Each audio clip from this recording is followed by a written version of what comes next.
What's up, everybody? It's your girl Hadija Toto, and you are listening to In Trance You, the podcast where we are the deliberate creators of our own realities, united in light during the darkest hour. We foster spaces of love, acceptance, and truth. Because we know we are one people. Living through different simulations, we define and choose to be our own truths, while living in a co-created environment with multidimensional realities. Now, with that being said, we're just curious to see how others create their world as knowledge and inspiration for us to be able to hold our own and create our worlds from there. So, everything I'm going to say, you already know. You don't have to agree or disagree. It's simply about us sharing what we know, sharing our knowledge, sharing what we have with each other. And it's just opening up the grounds and bringing in perspective. And today's very unique because I'm actually on the show by myself today. I started not to come on. I'm really super tired, but I had to come on because if there's anything that I'm for, it's for truth, it's for justice. And I watched this video. I'm going to play this video for you just so I don't have to explain what it was that I saw. I'm just going to play the video so you all can see it.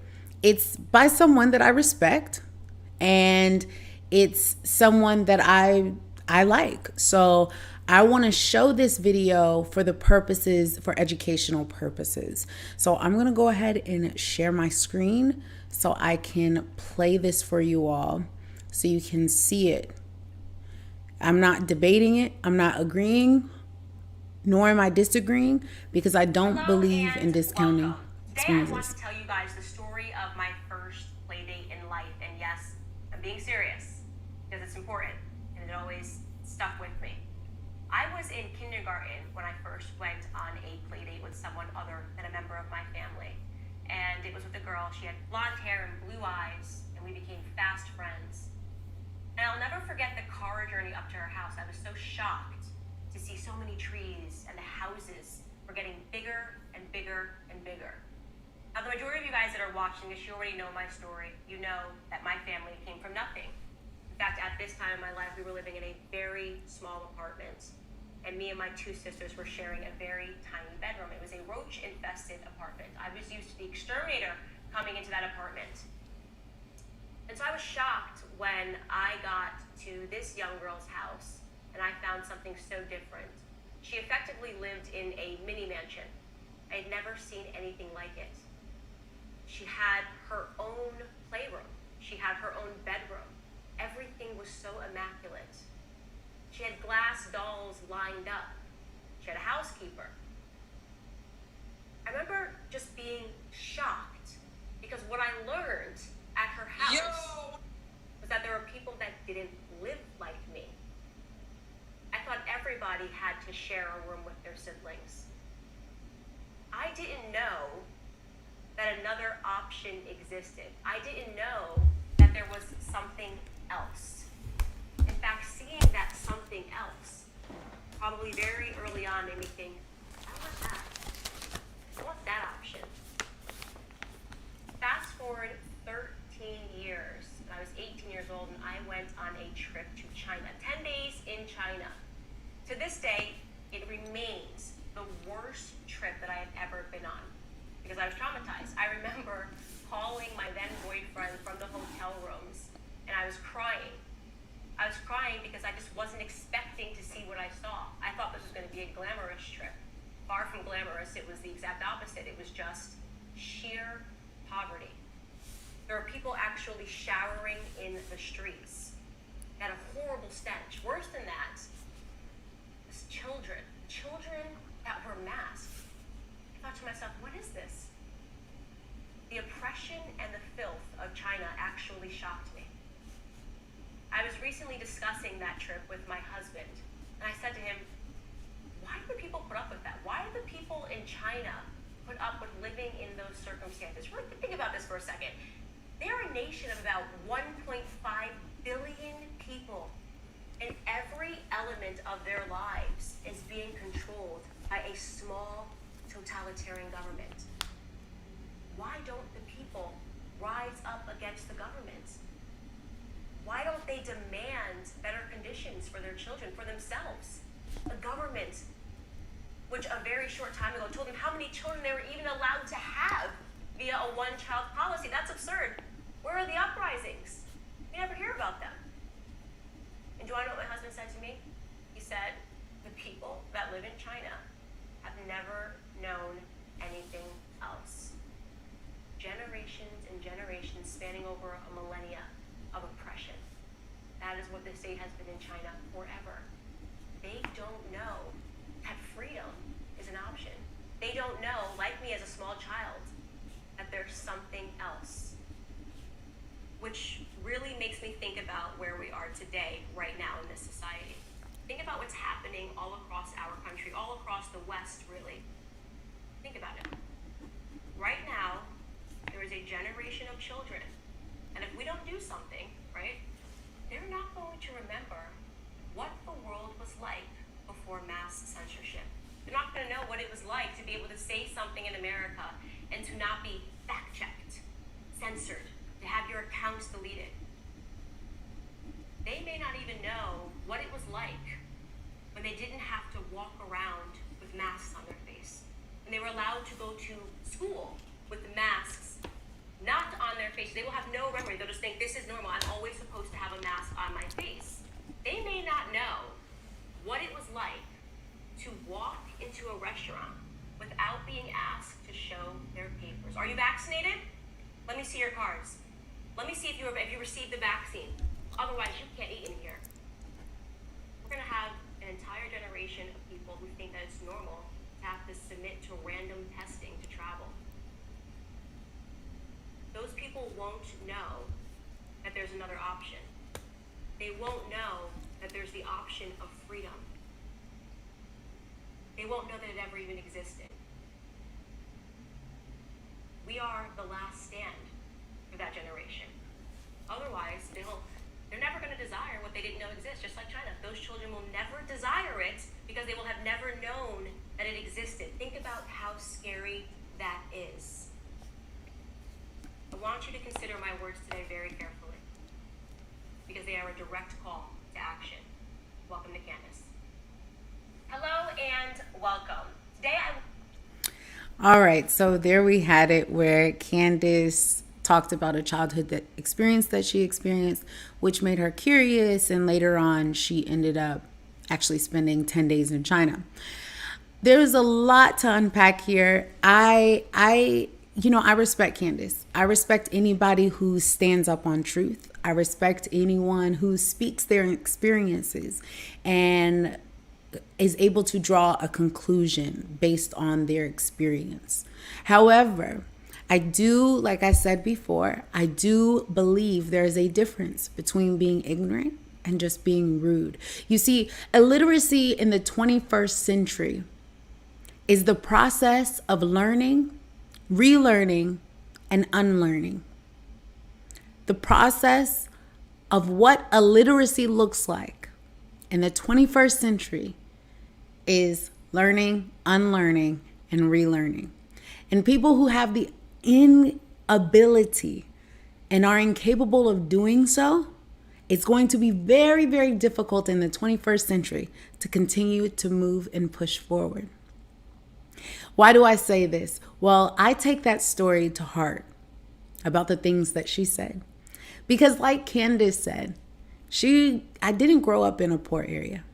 I can't pretend that I grew up in the ghetto, nor can I pretend that, I can relate to people from there in the sense of what that poorness feels like. Now, there have been experiences where, there was homelessness prior and before, and I just didn't tell my friends while I was in elementary school. There's been times where we slept in cars and where we didn't have food, and we were going to free barbecues and stuff just to get food. But in the same sense, I remember, I'm going to just parallel my story to Candace's for a second. I remember going over I had a friend called Dakota Sanders, and it's so funny that I remember her name because man, I remember she had this birthday party or some type of gathering where we all got invited to her house. Now, I lived in an apartment. It wasn't roach infested or anything like that. I don't have any dramatic story to give in that regards about, being poor. But what I will say, and it's not drama, but I'm just saying I don't have that same pool, that same polarity. But what I will say is going from an apartment to seeing Dakota Sanders' house, she had a whole Sanders family ranch. I had never been there before, never seen horses like live in person, like whoa, oh my gosh, you have horses. And it was just like a birthday party. And I was in an environment where I was surrounded by rich people all the time. So when it came to money, I'm used to being around houses that are $500,000 and more. That's not like oh my gosh, in Northern Virginia area, average house is going to hit about 450,000 to 500,000. That's just what it is. It's an expensive area to live in, and that's just what it is. And so having those experiences, I realized from an early age that I could be and do whatever I wanted to. It was all about what did I want. As I grew older and even now, I'm a mindset coach for that very reason. I'm a performance coach. I optimize people's performance and take them to the next level. That's what I do. People always wonder, what is it that you do, Khadija? I inspire people to be their best, not only through inspiration, but through actionable items to take care of. Now, getting back to the story, she says that her going to her friend's house, she saw something that she didn't know existed. I relate to Candace in that.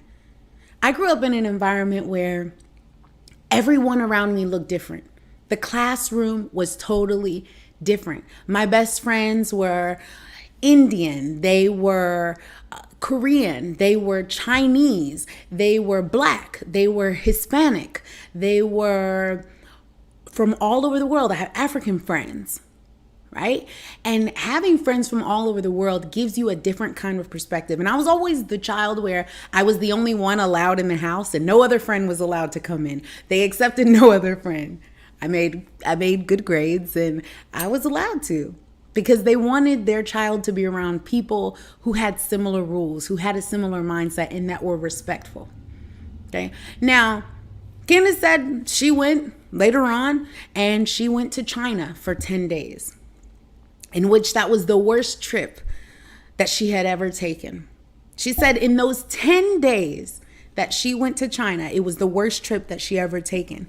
And she said that there were masked children, and she said that the oppression and filth shocked her.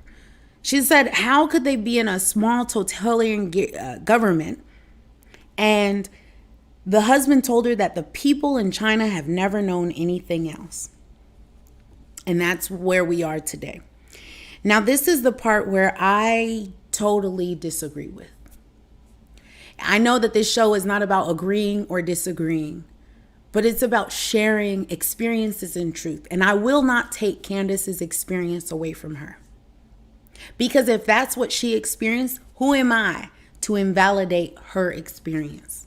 However, what I am here to do is I am here to give an alternate perspective.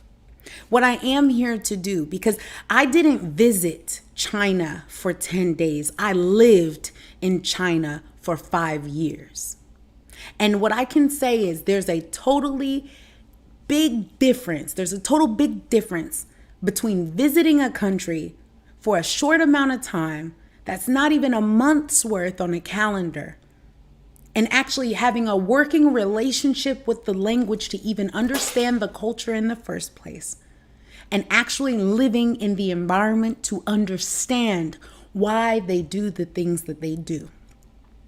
Is it filthy in some places? Sure. Whatever those terms of filth is. Sure.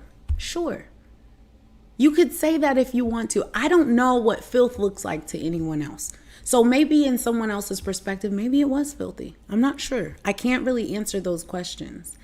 Hey, Kaiwan. I can't answer those questions. But what I will say is that when you've been living in a place, it is my duty, it is my obligation to stand up and to recognize those people that I lived amongst for over 5 years. I cannot allow a narrative that is not true to exist. Now, was that the experience? Okay, that's cool. But I want to put into context something, because this is how manipulation occurs. Hey, Raheem.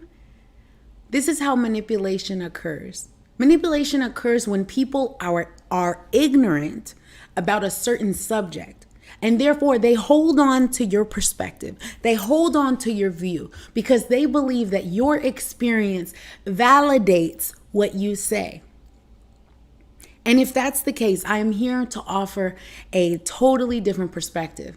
What I know is, yes, were there masked children in China when I lived there? Absolutely.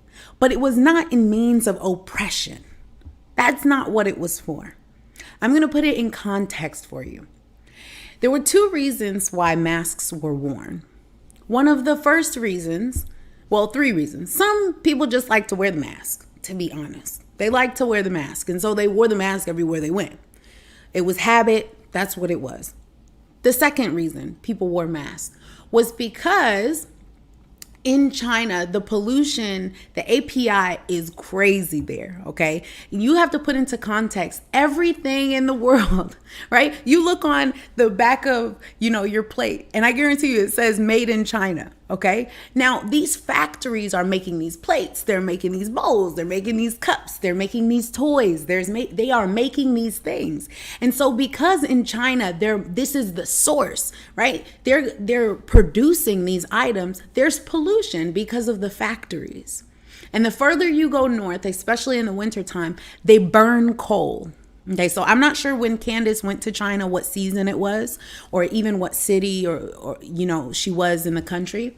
But the further you go up north, near let's say Harbin, right, which is one of the coldest places, they have this amazing ice sculpture place there that's phenomenal. I wish I had brought some pictures when I prepared this, but I came off the cuff because it's something that really I was like, oh no, I got to talk about this.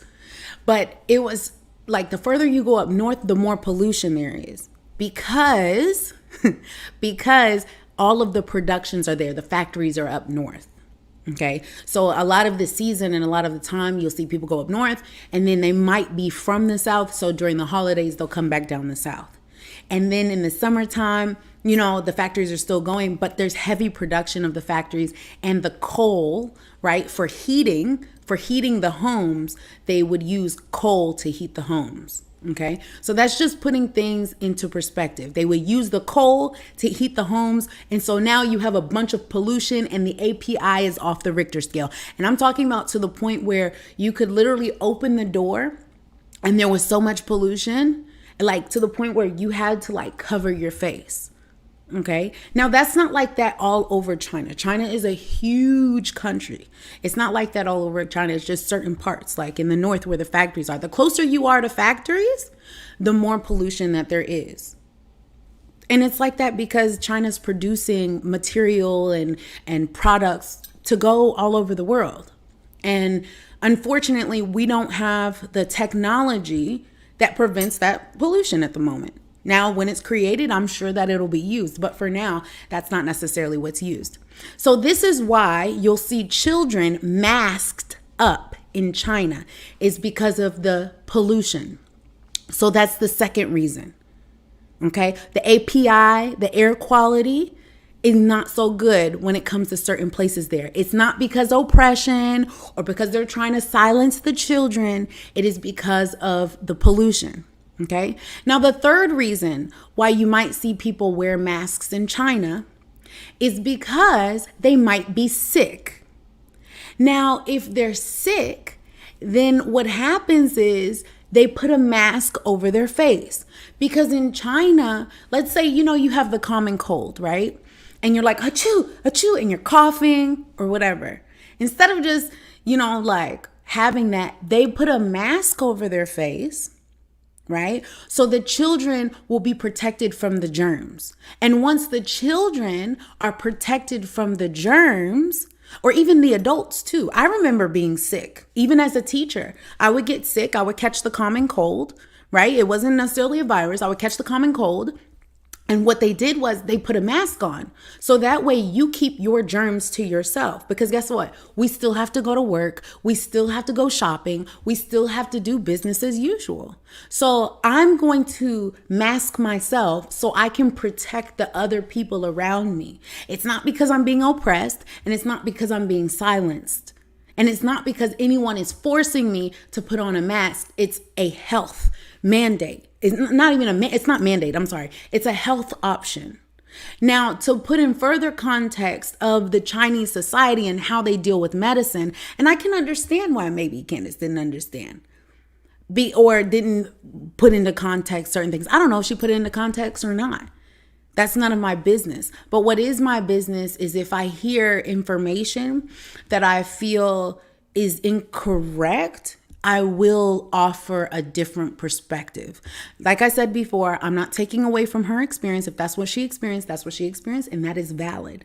Sis has every right to think what she thinks. However, I know what I know from experience.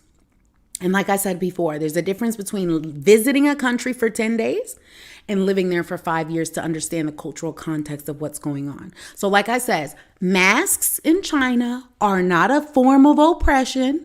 Okay, it's understanding that the society is a preventative medical care system. What does that mean? That means they're about the natural medicines. Right? They would rather boost you up with vitamin C than give you a vaccine.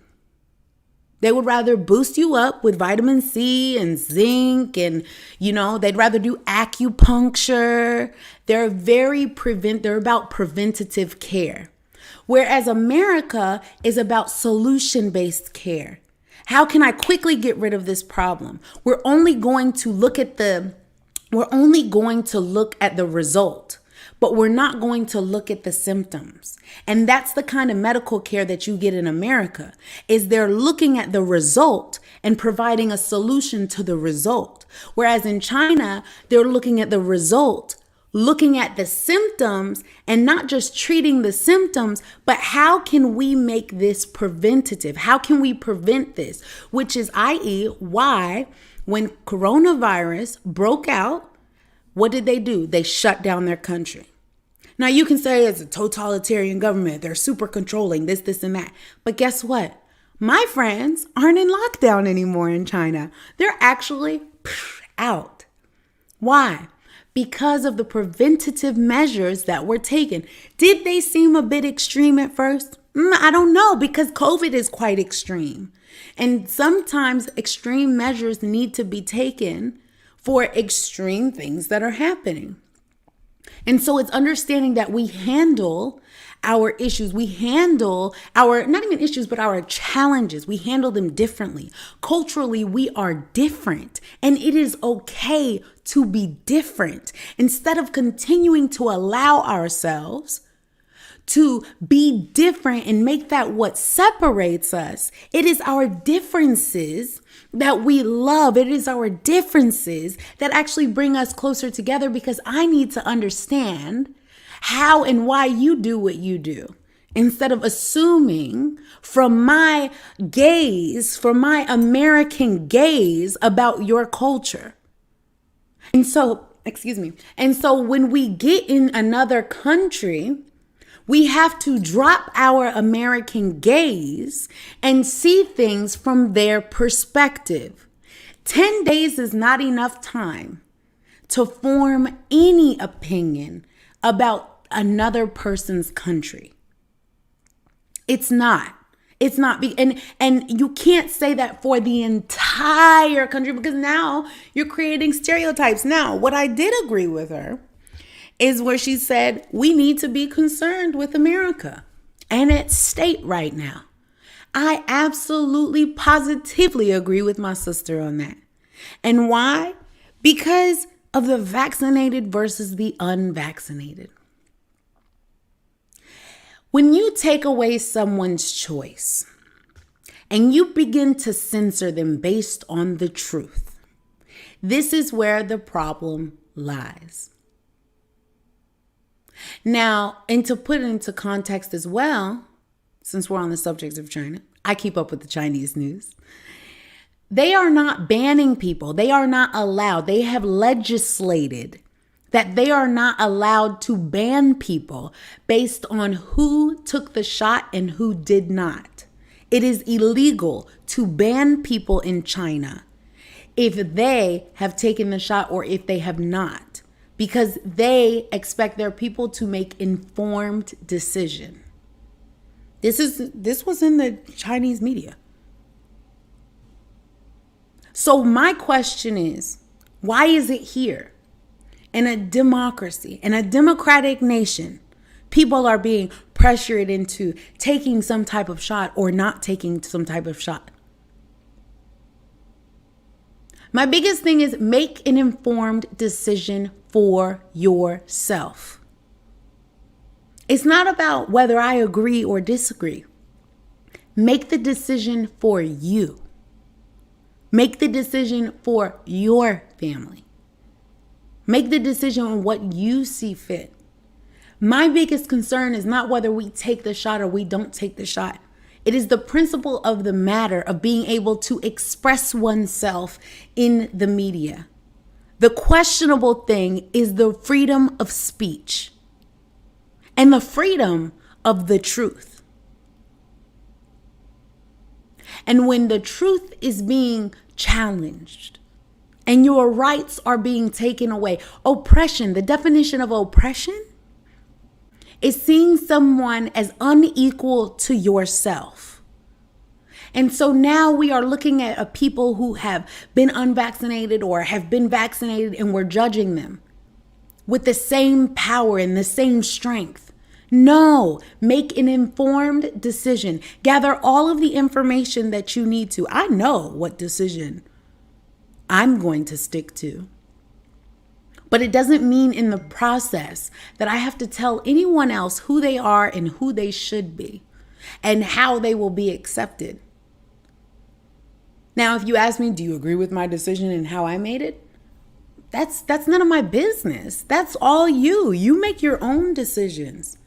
Now, if you're asking me what I would do and what I have not done or have done, if you're asking me, that's also my business. That's my privacy. You don't get the right to ask me what I've chose. You know, it's so interesting to me because for so long it's been my body, my choice. My body, my choice. My body, my choice. By this same party that's now not allowing people to make a decision of whether it's their body and their choice. There's a lot of hypocrisy going on. And so it's not about, certain, they say that this is it and they say this is not it. No, it's not about that. It's not about that. It's the principle. It's the principle of choice. It's the principle of my will. You are taking the freedom of my free will away from me when you force me to do something. I say all this to say that I agree with my sister in the fact of being concerned about the state of where America is today. However, what I cannot agree with is the reasoning behind that. I'm so sorry that my sister had to have that experience of seeing the filth and the oppression. I feel bad that she wasn't able to see the beauty of the place. And if you've ever been to Shanghai, China, oh my gosh, it's the most beautiful country that I've ever been to. I mean, the most beautiful city in the world that I've ever been to. Yes. Is there oppression? Yes. Are they doing things to my people? When I say my people, the Muslims, are they doing things to the Uyghurs that I don't agree with? Absolutely. But can you discount the entire consciousness of a place because of a few people's mistakes? No, I'm not the judger. That's going to be something that they have to deal with. That's we have our own issues. We have places that look like filth. We have places that look like trash here in America. So to constantly point the finger at another country and to not point the finger at ourselves is an absolute issue. And it is nothing to take lightly. It is nothing to take lightly because you are speaking about other people's homes. These are real people doing real things. And this is their life. Yes, maybe they don't know another way of life. They didn't get the privilege to have the experience to travel outside of their country to see anything different. Maybe they didn't have the opportunity to meet a foreigner or visit a foreigner that has anything differently. But it is not our jobs to sit there and condemn them. See, but what they do have, and I went into the village area, and yeah, was it poor? Absolutely. It was poor by definition of what an American would deem as poor. By the looks, by the environment, by the outside. But let me tell you something that they had that my fellow Americans may or may not have had, is the sense of community. Their hearts were so rich. I have never in my life met a people more welcoming. Were they ignorant about certain things? Absolutely. I was the first American that they had ever met. To them, I wasn't black. I wasn't brown. I was none of that. I was none of that. I was American to them. Do you know how powerful of a position? Yes, I was a woman, I was black, but I was American to them. Do you know how much of an honor it was that they would try to attempt to speak to me in English, even though they had no need to? This is their country. This is their society. I should be speaking Chinese, not having them speak English to me because I don't understand. That's not how it works. And as Americans, we have to step our game up as expats. It's a colonizer mentality. It doesn't matter what color, what creed. If you were born in America, being American is a mindset. Being American is a mindset. And we have to be mindful of other cultures. And we have to be mindful of the way in which they do things. Why? Because it's not just us that exists in the world. And this is what In Trance You is all about. We are one people.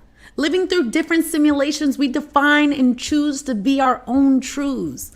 While living in a co-created environment within multi-dimensional realities, we are the creators of our own realities. Culture is nothing but a cult.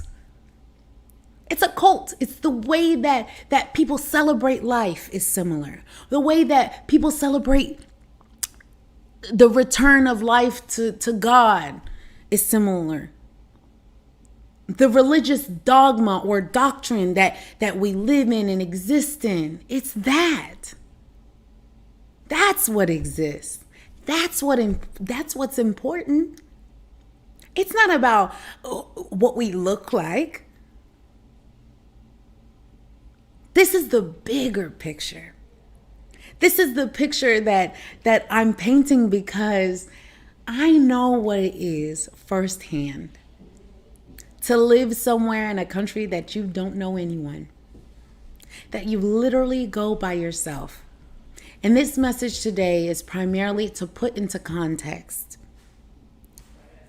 that when you listen to people give their experiences, yes, you cannot invalidate their experiences, but you have to be able to put it into perspective. And my name is Hadija Toto. That's my story. I'm sticking to it. It's not changing. And I just want to say thank you so much to everyone who came on today to listen. I will see you all soon. Thank you again. I'll be uploading this on Spotify as well as on the Instagram as well. So I will see you all soon.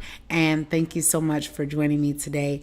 I really appreciate you. And to my sister Candace, I'd love to speak with you just because I think there's a difference between perspective and experience. Assalamu alaikum wa rahmatullahi wa barakatuh. Hello, Rahim. Hello, Khali, Hadija. Hey, Kasami. Yes, global impact. You know, we have to, yes, speak, succeed, and speak, supersede. Yes, we have to, you know, we have to put into perspective the things that people are saying around us. And yes, is the experience valid? Absolutely. Oh, okay. Hey, stepdad. Do we have to put in perspective things? Yes. So just be careful who you're listening to. Be careful where you're getting your news from. And just know that all information is jaded through experience and through people's perspective and other people's realities. And that's why I say make your own decision. Because it's difficult for me to make a decision for you based on our experiences, based on the way that we grew up, based on what we know, based on our perspectives, based on the lives that we live. Because there's always your reality, there's my reality, and there's the truth. And so if we can always unify by the truth, we will get a lot further in society. Because if there's anything that we have in common, it's being able to celebrate, live in, and be in truth. And that's what freedom and justice for all truly is. So anyways, let me hurry up and finish this.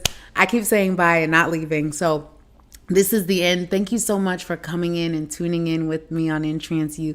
Next week, we'll be having an interview with, let me check my calendar really quick.